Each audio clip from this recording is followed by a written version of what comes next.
ನಮಸ್ಕಾರ ವೀಕ್ಷಕರೇ, ಷೇರು ಮಾರುಕಟ್ಟೆ ವಾರದ ಕತೆ ವೈಭವ್ ಪಾಟೀಲ್ ಜೊತೆ ಈ ವಿಡಿಯೋನಾಗ ನಿಮ್ಮೆಲ್ಲರಿಗೂ ಸ್ವಾಗತ. ನೋಡ್ಬೋದ ಈ ವಾರನಾಗ ಸೆನ್ಸೆಕ್ಸ್ 0.15% ರಿಟರ್ನ್ ಕೊಟ್ಟೈತಿ, ನಿಫ್ಟಿನೂ ಸಹ 0.39% ರಿಟರ್ನ್ ಕೊಟ್ಟೈತಿ, ಬ್ಯಾಂಕ್ ನಿಫ್ಟಿನೂ ನೋಡ್ಬೋದ 1.62% ರಿಟರ್ನ್ ಅನ್ನ ಕೊಟ್ಟೈತಿ. ಮೂರು ಇಂಡೆಕ್ಸ್ನಾಗ ಬ್ಯಾಂಕ್ ನಿಫ್ಟಿ ಬಾಳ ಇರೈತ್ರಿ, ಮತ್ತ ಸೆನ್ಸೆಕ್ಸ್ ಮತ್ತ ನಿಫ್ಟಿ ಪರಿಸ್ಥಿತಿ ನೋಡ್ರ ಅಷ್ಟೇನ್ ಸರಿ ಇಲ್ಲಾಗಿತ್ತ, ಆದ್ರೂ ಸಹ ಪಾಸಿಟಿವ್ ನ ರಿಟರ್ನ್ ಕೊಟ್ಟಾವ ಈ ವಾರ ಅಂತ ನಾವು ಅನ್ಬೋದ. ಮಿಡ್ ಕ್ಯಾಪ್ ಇಂಡೆಕ್ಸ್ ಪರಿಸ್ಥಿತಿ ನೋಡ್ಬೋದ. ಮಿಡ್ ಕ್ಯಾಪ್ ಇಂಡೆಕ್ಸ್ ಅನ್ನು ಒಂದ್ ವಾರನಾಗ 0.15% ಇರೈತಿ, ಮತ್ತು ಸ್ಮಾಲ್ ಕ್ಯಾಪ್ ಇಂಡೆಕ್ಸ್ ಅನ್ನು ಸಹ ಒಂದ್ ವಾರನಾಗ 0.18% ಇರೈತಿ. ಮಿಡ್ ಕ್ಯಾಪ್ ಮತ್ತು ಸ್ಮಾಲ್ ಕ್ಯಾಪ್ ಅನ್ನು ಅಷ್ಟೇನ್ ಬಹಳ ಇರಿಲ್ಲ ಅಂತ ನಾವು ಅನ್ಬೋದ. ಸ್ಮಾಲ್ ಕ್ಯಾಪ್ ಇಂಡೆಕ್ಸ್ ರೇ ಬಿದ್ದನ್ನ ಕ್ಲೋಸಿಂಗ್ ಕೊಟ್ಟೈತಿ ಈ ವಾರ ಅಂತಾನು ನಾವು ಅನ್ಬೋದ. ಗ್ಲೋಬಲ್ ಮಾರ್ಕೆಟ್ ಪರಿಸ್ಥಿತಿ ನೋಡ್ಬೋದ. US ಮಾರ್ಕೆಟ್ ಐತಿ ಫ್ರೈಡೆ ನೈಟ್ ಪಾಸಿಟಿವ್ ನ ಕ್ಲೋಸಿಂಗ್ ಕೊಟ್ಟೈತಿ. US ಡೌ ಜೋನ್ಸ್ ಇಂಡೆಕ್ಸ್ 0.44% ಇರೈತ್ರಿ, S&P 500 0.69% ಇರೈತಿ, ನ್ಯಾಸ್ಡ್ಯಾಗ್ನು ಸಹ 0.86% ಇರೈತಿ. ಯುರೋಪಿಯನ್ ಮಾರ್ಕೆಟ್ ಅನ್ನು ಪಾಸಿಟಿವ್ ಇದಾವ, ಮತ್ತು ಭಾರತದ ಗಿಫ್ಟ್ ನಿಫ್ಟಿನ ಪಾಸಿಟಿವ್ ಐತಿ. ಉಳಿದಿದ್ದು ಎಲ್ಲಾ ಮಾರ್ಕೆಟ್ ಅನ್ನು ಆಲ್ಮೋಸ್ಟ್ ಪಾಸಿಟಿವ್ ನ ಇದಾವಂತ ನಾವು ಅನ್ಬೋದ. ಯಾಕೆ US market Friday night positive closing ಕೊಟ್ಟಾವ? ಅದರಿಂದ ಮೇನ್ ಕಾರಣ ಏನಂತಂದ್ರ, ಆಲ್ರೆಡಿ ಹಿಂದೂ ಎಲ್ಲ ನಾವು ವಿಡಿಯೋಗಳು ಮಾಡೇನೆ. ಅದೇನಂತಂದ್ರ ಡೊನಾಲ್ಡ್ ಟ್ರಂಪ್ ಅವ್ರ US ಪ್ರೆಸಿಡೆಂಟ್ ಆದ ಡೊನಾಲ್ಡ್ ಟ್ರಂಪ್ ಅವ್ರ ಏನ್ ಟೆರಿಫ್ ಹಚ್ಚಿರ, ಆ ಟೆರಿಫ್ ಅನ್ನ US ಸುಪ್ರೀಂ ಕೋರ್ಟ್ ನ ಇನ್ಲೀಗಲ್ ಅಂತ ವೀಕ್ಷಕರಿಗೆ ಘೋಷಣೆ ಮಾಡಿತ್ತ. ಅದರದನ ಪರಿಣಾಮ US stock market Friday night positive ನ ಕ್ಲೋಸಿಂಗ್ ಕೊಟ್ಟ ಅಂತ ನಾವು ಅನ್ಬೋದ. ನೋಡ್ರಿ ವೀಕ್ಷಕರೇ, ಈಗ ಡೊನಾಲ್ಡ್ ಟ್ರಂಪ್ ಅವ್ರು ಇದಾರ, ಅವ್ರ ಈಗ US ಸುಪ್ರೀಂ ಕೋರ್ಟ್ ಈ ತರ ಆದೇಶ ಬಂದ್ರ ಅವ್ರೇನ್ ಕೇಳಿ ಗಪ್ ಕುಂಡ್ರವ್ರಿಲ್ಲ. ಯಾಕಂತಂದ್ರ ಏನ್ ಸುಪ್ರೀಂ ಕೋರ್ಟ್ ಜಡ್ಜ್ಗಳದ ಆದೇಶ ಬಂತ, ಆದೇಶ ಬರೋಣ ಡೊನಾಲ್ಡ್ ಟ್ರಂಪ್ ಅವ್ರ ದೇಶದನ್ನ ಎಲ್ಲಾಕ್ಕಿಂತ ದೊಡ್ಡ ಏನ್ ಕೋರ್ಟ್ ಐತಿ ಸುಪ್ರೀಂ ಕೋರ್ಟ್, ಆ ಸುಪ್ರೀಂ ಕೋರ್ಟ್ ಏನ್ ಜಡ್ಜ್ ಈ ಆರ್ಡರ್ ಅನ್ನ ಕೊಟ್ಟಾರ, ಅವ್ರಿಗನ ಡೊನಾಲ್ಡ್ ಟ್ರಂಪ್ ಅವ್ರ ಮೂರ್ಖರಿದ್ದಾರೆ ಜಡ್ಜ್ಗಳಂತ ವೀಕ್ಷಕರ ಹೇಳಿಕೆಯನ್ನ ಕೊಟ್ಟಾರ ಅಂತ ತಿಳ್ಕೊಬಹುದ. ಡೊನಾಲ್ಡ್ ಟ್ರಂಪ್ ಅವ್ರು ಯಾವ ತರ ಇದಾರಂತ ನೀವು ಇದ್ರಲ್ಲೇನ ತಿಳ್ಕೊಬಹುದ.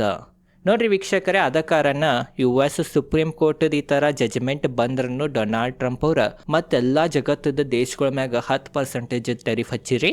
ಮತ್ತ ನಿನ್ನೆ ಒಮ್ಮೆ ಮತ್ತೆ ರಾತ್ರಿ ಏನಾತಂತಂದ್ರ ಒಂದು ಟ್ವೀಟ್ ಮಾಡಿ ತಿಳಿಸಿರ, 10 ಇಲ್ಲ 15% ಟೆರಿಫ್ ಜಗತ್ತದ ಎಲ್ಲಾ ದೇಶಗಳ ಮ್ಯಾಗಂತ ಆದೇಶನ ಕೊಟ್ರ. ಅದ್ ಎತ್ರ ಪ್ರಕಾರ ಹಚ್ಚಾರ ಅಂತಂದ್ರ US ಸೆಂಕ್ಷನ್ 122 ಪ್ರಕಾರ ಟ್ರೇಡ್ ಆಕ್ಟ್ ಅಂತ ಐತಿ, ಅದ್ರ ಪ್ರಕಾರ 15% ಟೆರಿಫ್ 150 ದಿನ ತನಕ ಜಗತ್ತದ ಎಲ್ಲಾ ದೇಶಗಳ ಮ್ಯಾಗ ವೀಕ್ಷಕರಿಗೆ ಹಚ್ಚಿದಾರ. ಅದೇ ಕಾರಣ ಅದಕ್ಕೆ ಭಾರತದನ್ನು ಹೇಳಿಕೆ ಬಂತ. ಡೊನಾಲ್ಡ್ ಟ್ರಂಪ್ ಅವ್ರದ್ದೇನ್ ಹೇಳಿಕೆ ಐತಿ, ಗ್ಲೋಬಲ್ ಟೆರಿಫ್ ಏನ್ ಹಚ್ಚಿದಾರ ಅದ್ರ ಬಗ್ಗೆ ಆಗ್ಲಿ, ಮತ್ತು US ಸುಪ್ರೀಂ ಕೋರ್ಟ್ ಏನ್ ಜಜ್ಮೆಂಟ್ ಬಂದೈತೆ ಅದ್ರ ಬಗ್ಗೆ ಎಲ್ಲ ನಾವು ಡೀಪ್ ಆಗಿ ಅಧ್ಯಯನ ಮಾಡತ್ತೀವಿ. ಅದ್ರ ಬಗ್ಗೆ ಏನಾಗ್ತೈತೆ ಅಷ್ಟು ಜಲ್ದಿ ನಾವು ಆಕ್ಷನ್ ತಗೋತೀವಿ ಅಂತ ಭಾರತದ ಸರ್ಕಾರನ ವೀಕ್ಷಕರೇ ನಿನ್ನೆ ಒಂದು ಬಿಟ್ಟಿತ್ತ ಪೋಸ್ಟ್. ಮತ್ತೊಂದು ಏನನ್ನತಾರಂತಂದ್ರೆ, ಎಲ್ಲಕ್ಕಿಂತ ಡೇಂಜರಸ್ ಪಾಯಿಂಟ್ ಏನಂತಂದ್ರ, ಡೊನಾಲ್ಡ್ ಟ್ರಂಪ್ ಅವ್ರಿಗೆ ಏನ್ ಹಚ್ಚಾರ ಗ್ಲೋಬಲ್ ಟೆರಿಫ್ ಅಂತ ಏನ್ 150 ದಿನ ತನಕ ಎಲ್ಲಾ ದೇಶಗಳ ಮ್ಯಾಗ, ಅದ್ ಬರೀ 150 ದಿನ ಅಷ್ಟ ಹಚ್ಬೋದ್ರಿ, ಅಷ್ಟ ಪವರ್ ಐತಿ. ಅದೇನ್ ಹೇಳಿದ್ನಿನ ಸೆಂಕ್ಷನ್ 122 ಪ್ರಕಾರ. ಬಟ್ ಎಕ್ಸ್ಪರ್ಟ್ಗಳು ಏನನ್ನತಾರಂತಂದ್ರ, ಈಗ US ಪ್ರೆಸಿಡೆಂಟ್ ಇದಾರ, ಅವ್ರ ಸೆಂಕ್ಷನ್ 301 ಅಂತ ಒಂದೈತ್ರಿ US ಸೆಂಕ್ಷನ್ 301 ಏನ್ರಿ ಯಾವ್ದ್ರೆ ದೇಶ ಮ್ಯಾಗ ಹಚ್ಚಿರಂತಂದ್ರ, ಆ ದೇಶ ಮ್ಯಾಗ US ವೀಕ್ಷಕರು ಏನ್ ಇವ್ರು ಟ್ರೇಡ್ ಅದು ಮಾಡ್ತಾರವ್ರಲ್ಲ ಇನ್ವೆಸ್ಟಿಗೇಷನ್ ಮಾಡ್ಬೋದು. ಆ ದೇಶ ಮ್ಯಾಗ ಇನ್ವೆಸ್ಟಿಗೇಷನ್ ಮಾಡಿ ಏನ್ರಿ ಆ ದೇಶದಿಂದ US ನಷ್ಟ ಆಗತೈತ್ಯೋ, ಅಥವಾ ಆ ದೇಶ US ಹೆಚ್ಚು ಟೆರಿಫ್ ಹಚ್ಚಿ US ದಿಂದ ಬಹಳ ಲಾಭ ಗಳಿಸ್ಕೊಳತೈತಿ ಅನ್ನಂತ ಇನ್ವೆಸ್ಟಿಗೇಷನ್ ಮಾಡ್ತಾರ. ಆ ಇನ್ವೆಸ್ಟಿಗೇಷನ್ ಏನ್ರಿ ಕಂಡು ಬಂತಂದ್ರ, ಅವಾಗ ಡೊನಾಲ್ಡ್ ಟ್ರಂಪ್ ಅವ್ರ ಕಡೆ ಬಹಳ ಅಧಿಕಾರ ಇರ್ತೈತಿ. ಅವಾಗ ಸುಪ್ರೀಂ ಕೋರ್ಟ್ ವೀಕ್ಷಕರೇ ತಡ್ಯಾಕ್ ಸಾಧಿಲ್ಲ ಡೊನಾಲ್ಡ್ ಟ್ರಂಪ್ ಅವ್ರಗ. ಅವಾಗ ಡೊನಾಲ್ಡ್ ಟ್ರಂಪ್ ಅವ್ರ ಎಷ್ಟು ಬೇಕಾದಷ್ಟು ದಿನ ತನಕ ಎಷ್ಟು ಬೇಕಾದಷ್ಟು ಪರ್ಸೆಂಟೇಜ್ ವೀಕ್ಷಕರೇ ಟೆರಿಫ್ ಅನ್ನ ಹಚ್ಬೋದ. ಅದ ಕಾರಣ ಡೊನಾಲ್ಡ್ ಟ್ರಂಪ್ ಅವ್ರ ನೆಕ್ಸ್ಟ್ ಈ ಪವರ್ ಅನ್ನ ಬಳಸಿ ದೇಶಗಳಿಗೆ ಆಟ ಆಡಿಸ್ಬೋದಂತ ವೀಕ್ಷಕರ ಎಕ್ಸ್ಪರ್ಟ್ಗಳನ್ನತಾರ. ಇದೊಂದು ಬಹಳ ದೊಡ್ಡ ನೆಗೆಟಿವ್ ಪಾಯಿಂಟ್ ಜಗತ್ತದೆಲ್ಲ ಮಾರುಕಟ್ಟೆಗಾಗ್ಲಿ ಎಕನಾಮಿಗಾಗ್ಲಿ ಅಂತಾನು ನಾವು ಅನ್ಬೋದ. ಅದ ಕಾರಣ ವೀಕ್ಷಕರೇ, ಈಗ ಈ ಒಂದೇನ್ ಪವರ್ ಐತಿ ಅದರಿಂದ ಯಾವ ದೇಶ ಮ್ಯಾಗ ಟೆರಿಫ್ ಮತ್ ಏರಿಸ್ತಾರ ಏನ್ ಮಾಡ್ತಾರಂತ ನೋಡ್ಬೇಕ. ಅದ ನೆಕ್ಸ್ಟ್ ಸ್ಟೆಪ್ ತಗೋಬಹುದಂತ ಎಲ್ಲಾರು ಅನ್ನತಾರ. ಸದ್ಯ ಏನು ತಗೊಂಡಿಲ್ಲ. ಈಗ 150 ದಿನ ತನಕ 15% ಟೆರಿಫ್ ಎಲ್ಲಾ ದೇಶಗಳ ಮೇಲೆ ಇರ್ತೈತಿ. ಬಟ್ ಏನ್ರಿ 150 ದಿನ ಮುಗಿತ ಅವಾಗ ಏನ್ರಿ ಇದ ಸೆಕ್ಷನ್ 301 ಏನ್ರಿ ಬಳಸಿ ತರ ದೇಶಗಳು ಆಟ ಆಡಿಸ್ರ, ಇದು ಒಂದು ಮತ್ತೆ ಜಗತ್ತದೆಲ್ಲ ಏನ್ ಟ್ರೇಡ್ ಆಗ್ತೈತಿ ಅದಕ್ಕೆ ಒಂದು ಡೇಂಜರಸ್ ಪಾಯಿಂಟ್ ಅಂತ ನಾವು ಅನ್ಬೋದು. ಅದ ಕಾರಣ ಇದ್ರ ಮ್ಯಾಗು ನಮ್ಮದ್ ಕಣ್ಣಿರ್ಬೇಕ.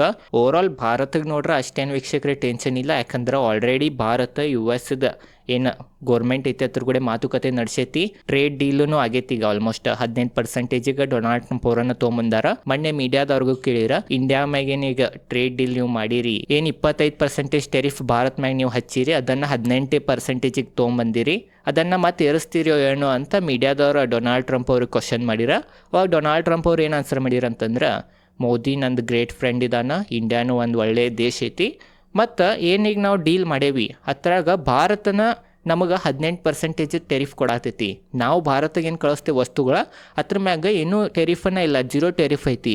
ಅದ ಕಾರಣ ಇದೊಂದು ಬೆಸ್ಟ್ ಡೀಲ್ ಐತಿ, ನಾವೇನು ಅದನ್ನು ಬದಲಾಯಿಸಂಗಿಲ್ಲ, ಇದು ಒಳ್ಳೇದನ ಐತಿ ಅಮೇರಿಕಾಗ ಹಂಗಿಂಗ್ ಅಂತ ಹೇಳಿಕೆ ಕೊಟ್ರೆ. ಅದ ಕಾರಣ ಆ ಹೇಳಿಕೆದಿಂದನೂ ನಾವು ಪಾಸಿಟಿವ್ ಅನಿಸ್ತೈತಿ. ಅದ ಕಾರಣ ಗೋರ್ಮೆಂಟ್, ನಮ್ಮ ದೇಶದ ಗೋರ್ಮೆಂಟ್ಗೂ ನಾವು ಹೊಗಳಾಕನ ಬೇಕಾ, ಅದೇನಂತಂದ್ರೆ ಏನಿದು ಸುಪ್ರೀಂ ಕೋರ್ಟದ ಆದೇಶ ಬರ್ತೈತಂತ ವೇಟ್ ಮಾಡಲಿಲ್ಲ. US ಕೂಡ ಎಷ್ಟಾಗ್ತೈತೆ ಅಷ್ಟು ಜಲ್ದಿ ಡೀಲ್ ಮಾಡಿರ ಅದು ಬೆಸ್ಟ್ನ ಅಂತ. ಯಾಕಂತಂದ್ರೆ ಮಾಡಲಿಲ್ಲ ಈ ಥರ ಏನ್ರಿ ಇನ್ನೂ ವೆಯ್ಟ್ ಮಾಡ್ಕೊತಾನೆ ಹೋಗಿರ ಸುಪ್ರೀಂ ಕೋರ್ಟದ ಆದೇಶ ಬರೋದದು ಅಂತಂದ್ರೆ ಡೊನಾಲ್ಡ್ ಟ್ರಂಪ್ ಅವ್ರ ಕಡೆ ಮತ್ತೊಂದನ್ನು ಅಧಿಕಾರ ಇತ್ತು, ಅದು ಸೆಕ್ಷನ್ 301.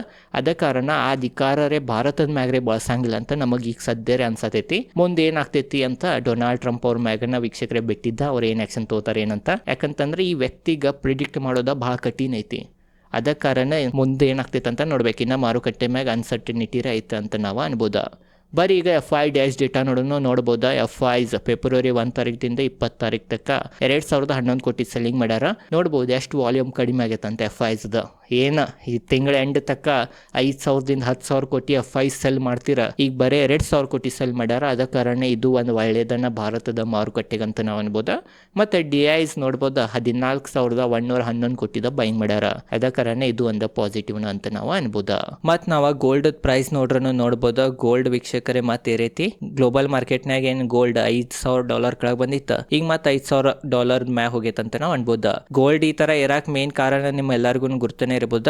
ಏನ ಇರಾನ್ ಮತ್ತು ಅಮೆರಿಕ ನಡುವೆ ಯುದ್ಧ ಆಗ್ಬೋದು ಅನ್ನತ್ತೀರ, ಅದ್ ಮತ್ತೆ ಚಾನ್ಸಸ್ ಹೆಚ್ಚಾಗೈತ್ರಿ. ಮತ್ ಮೀಡಿಯಾ ಹೌಸ್ಗಳದ್ದು ಏನೇನೋ ಒಂದೊಂದು ರಿಪೋರ್ಟ್ ಅನ್ನ ಬಿಡತ್ತವ, ಹತ್ರದನ್ನ ಅಂಜಿಕೆದಿಂದ ಗೋಲ್ಡ್ ಪ್ರೈಸ್ ಮತ್ತೆ ಏರೈತಂತ ನಾವು ಅನ್ಬೋದ.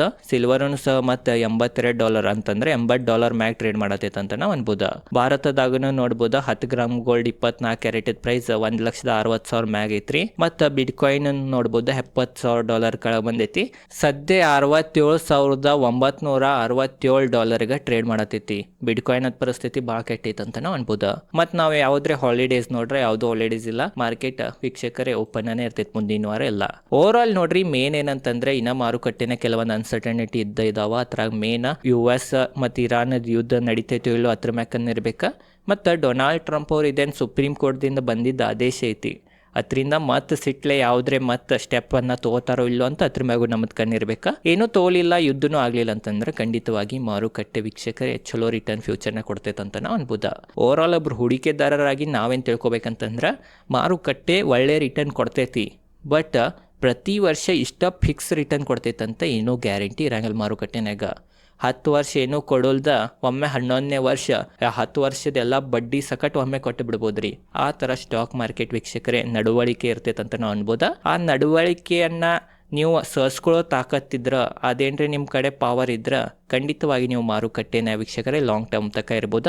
ಮತ್ತು ಅಂಥವ್ರನ್ನ ಸ್ಟಾಕ್ ಮಾರ್ಕೆಟ್ದಾಗ ಲಾಂಗ್ ಟರ್ಮ್ನಾಗ ರೊಕ್ಕ ಮಾಡ್ತಾರಂತ ನಮಗೆ ಗೊತ್ತಾಗ್ತೈತಿ. ಅದ ಕಾರಣ ವೀಕ್ಷಕರೇ ತಾಳ್ಮೆ ಇದ್ದವನ್ನ ಮಾರ್ಕೆಟ್ನಾಗ ರೊಕ್ಕ ಮಾಡ್ತಾನಂತ ನಾವು ಅನ್ಬೋದ. ಓವರ್ ಆಲ್ ಇದೈತಿ ಇವತ್ತಿನ ಈ ವಿಡಿಯೋ ಚಲೋ ಅನ್ಸಿದಾಗ ಲೈಕ್ ಮಾಡಿರಿ. ಇದೇ ಥರ ಸ್ಟಾಕ್ ಮಾರ್ಕೆಟ್ ರಿಲೇಟೆಡ್ ಕನ್ನಡದ ವಿಡಿಯೋ ಮಾಡ್ತಿರ್ತೇನೆ. ಧನ್ಯವಾದಗಳು.